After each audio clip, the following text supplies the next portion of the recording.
Hello, welcome to One Africa Mission with your brother Dobia Anzanse. Please subscribe to our YouTube channel, One Africa Mission, and also follow us on Facebook. We have a Facebook page, a very young Facebook page, One Africa Mission. Our mission as young Africans, and we want you to bring your comments, your knowledge, your thought on our mission, because our mission is to see a united Africa. That is our sole mission. Our mission is to fight for the unification of Africa. So we want your thought, your knowledge, your expertise to tell us what do you think we should do or we can do to see this unification of Africa become a reality. Because we believe that, yes, we have differences, no doubt about that, but we believe that the only way we as the African race can gain back our dignity as a people is to unite Africa. Because without unity, we can never be strong as African people. And as long as we are not strong, we will continue to go through all this manner of dehumanization, humiliation, disrespect that we are going through in the hands of everybody on this planet Earth. Because everywhere you go as a black person, you don't have respect. People doesn't see you to be anything. Why? Because Africa is nothing to nobody. And for Africa to gain back her dignity, or her, yes, we must unite Africa. Yes, we can do it. As we keep saying, the founding fathers of America saw the need of unity or strength in unity. That was the reason why they fought a civil war to bring the 50 states of America together. We keep asking, just imagine as an African, just imagine if all the 50 states of America, if they were all different countries, different presidents, different currency, different passport, different military, do you think America would have been powerful as they are today? No.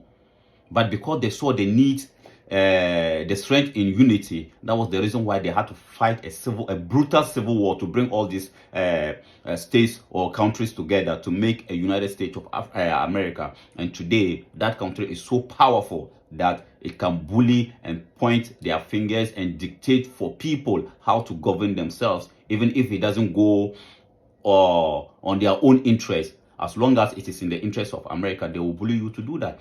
So in order for us to bring an end to that, as African people, or as the youth of Africa, we must also do everything we can to see a united Africa. And I know you, as an African, you yourself, you know that the Africa that you inherit, you wouldn't want your children to inherit the same Africa after you left. So in order for us to leave a legacy, a better Africa for the next generation, we are still young. We must work together to see a united Africa. So, and as we're talking about a dignified Africa, a dignified African race, the children of Africa being disrespected all over the world, I want you to take your time out of your busy schedule and watch this video with me. Watch this video with me. This video, I think we are getting it from Channel 4 News. 4 News. And this is so disheartening as an Africa. If you watch this video and then you will not call for a better or united Africa, then I don't think you are a true son of Africa. Because look, we as citizens of Africa, we have now become fish to fishermen. When they are in their business, when they are in the coastlines, they are expecting African bodies in their net. Can you imagine? Why? But first of all, let's watch the video and come back to analyze it. Let's watch the video. You take your time and watch the video. It's a very long video, but take your time and watch it and tell us here at African Mission if we are wrong for calling for a united Africa. At the small harbour of Elusa this morning, shallow breathing in fishermen's nets, the substitute for intensive care. Of those rescued, they were the people who barely survived and the ones who did not. Fishermen immune to this now told us this happens several times a week, every week for months. There were 40 people on the boat that capsized at around 10 p.m. last night. Baraka from Côte d'Ivoire spent 9 hours in the water. She is 7 months pregnant. 11 people drown, people like Ali from Burkina Faso. His friend Razit stays with the body. Quand les Arabes ils nous fait sauter, maintenant c'est lui-même qui est venu me dire Ali, il est décidé. Sinon, quand le bateau est renversé, on était ensemble, moi je n'ai pas vu Ali. Je n'ai pas vu Ali. Mon ami, il n'a plus mon ami. Il est parti me laisser comme ça.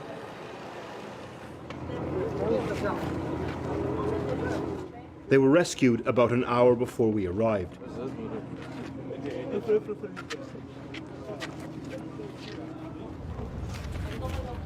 The other bodies will wash up along the coast here throughout the day.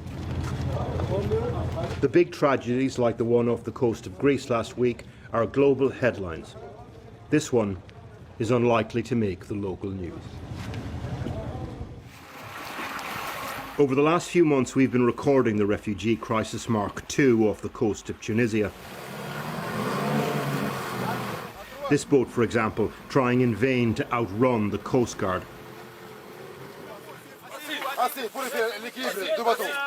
The numbers of people trying to get to Europe via the central Mediterranean route double what it was last year, the highest number recorded since 2017, well over 50,000.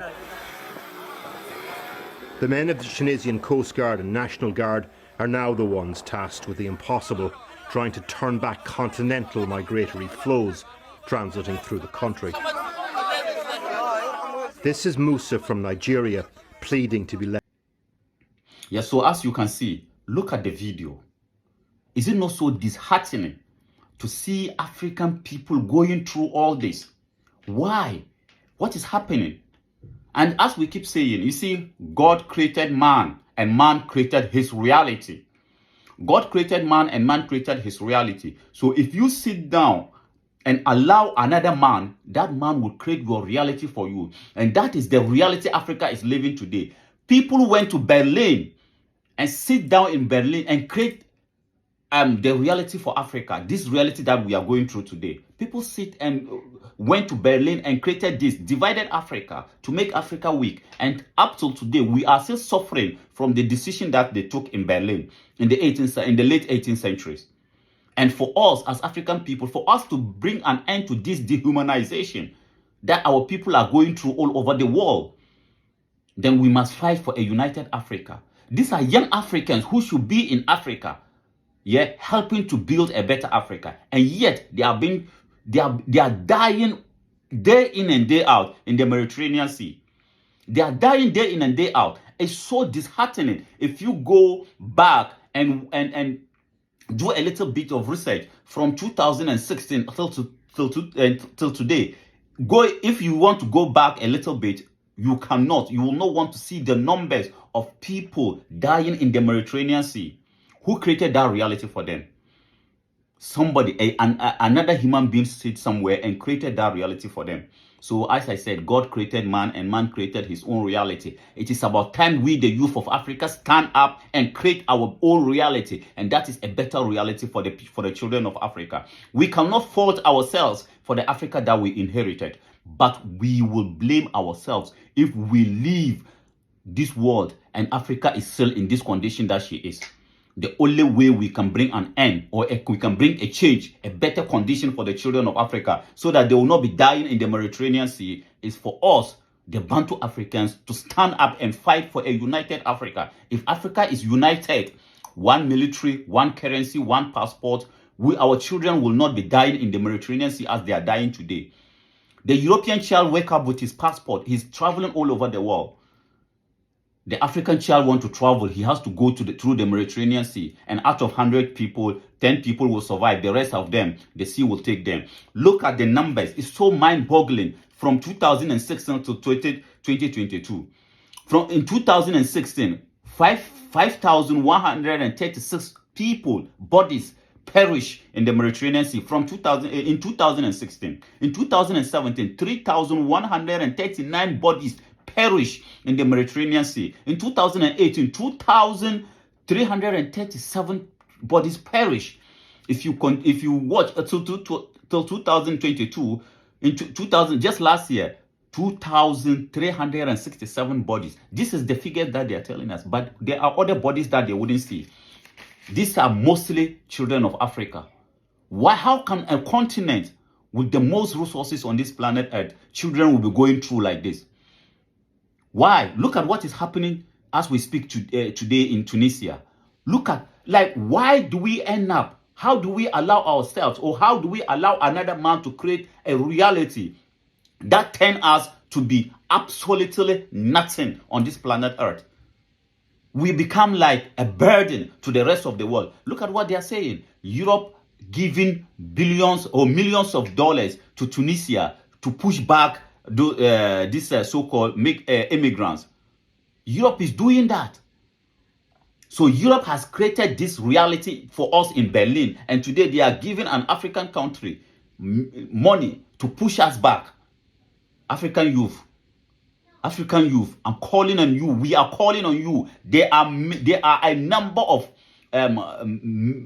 Pan-African groups out there. Join one, and then your mission must be a united Africa. The only way an African child can also stand up or can also get up, take his African passport and travel all over the world, not because he's going there to look for greener pastures, but just because he wants to go for a holiday and return back to Africa. If Africa is united, so that the resources of Africa can go a long way to benefit the children of Africa. If we can use our resources for our own good, no African child will want to go and live in a different country. Africa is so beautiful and so nice that an African child will want to leave all this beauty to go and live in a country that is -0, -38, -35. No, Africa is so beautiful than that. But why? We have allowed other people to create a reality that is not conducive for the children of Africa. That is why you see children dying in the Mediterranean. These are future children of Africa. And nobody is going to bring an end to this. Nobody, unless we the children of Africa. How come the African Union is not doing anything about it? As I said, the youth of Africa, if you are watching all these videos, and then you are not provoked, and then you are not calling for a better Africa, and that is a united Africa, then I wonder if you are truly a son of Africa. Please join any Pan-African group that is calling for a united Africa. Bring your energy. With our collective energy, we will put pressure on our leadership, whom we all know that they also want a better Africa. We will put pressure on them to bring this united Africa into a reality. That was the dream of our forefathers. They made mistakes. They couldn't unite Africa. But today, as I said, we cannot blame ourselves for the Africa that we came to meet. But we will have ourselves to blame if we leave the same Africa for the next generation. Because I know you watching this, you wouldn't want to see your children going through or inherit the same Africa that you inherited. The Africa where the African citizens are not respected all over the world. I know you wouldn't want that Africa for your children.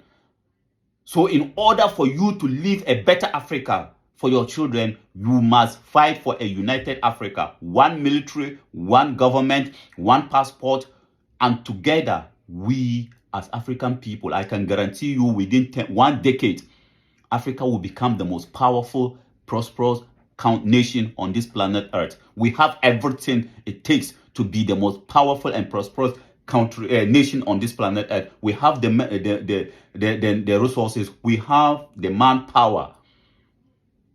It is just that we haven't figured out what to do with what we have. And it is about time we wake up to this realization that it is only a united Africa that has the solutions to the problems or to the predicaments of Africa. I thank you very much for coming around. Please subscribe to our YouTube channel, One Africa Mission, and also follow us on Facebook, One Africa Mission. We are together. Will bring a better Africa, not just for us, but for the next generations that will inherit Africa from us. Thank you very much for coming around.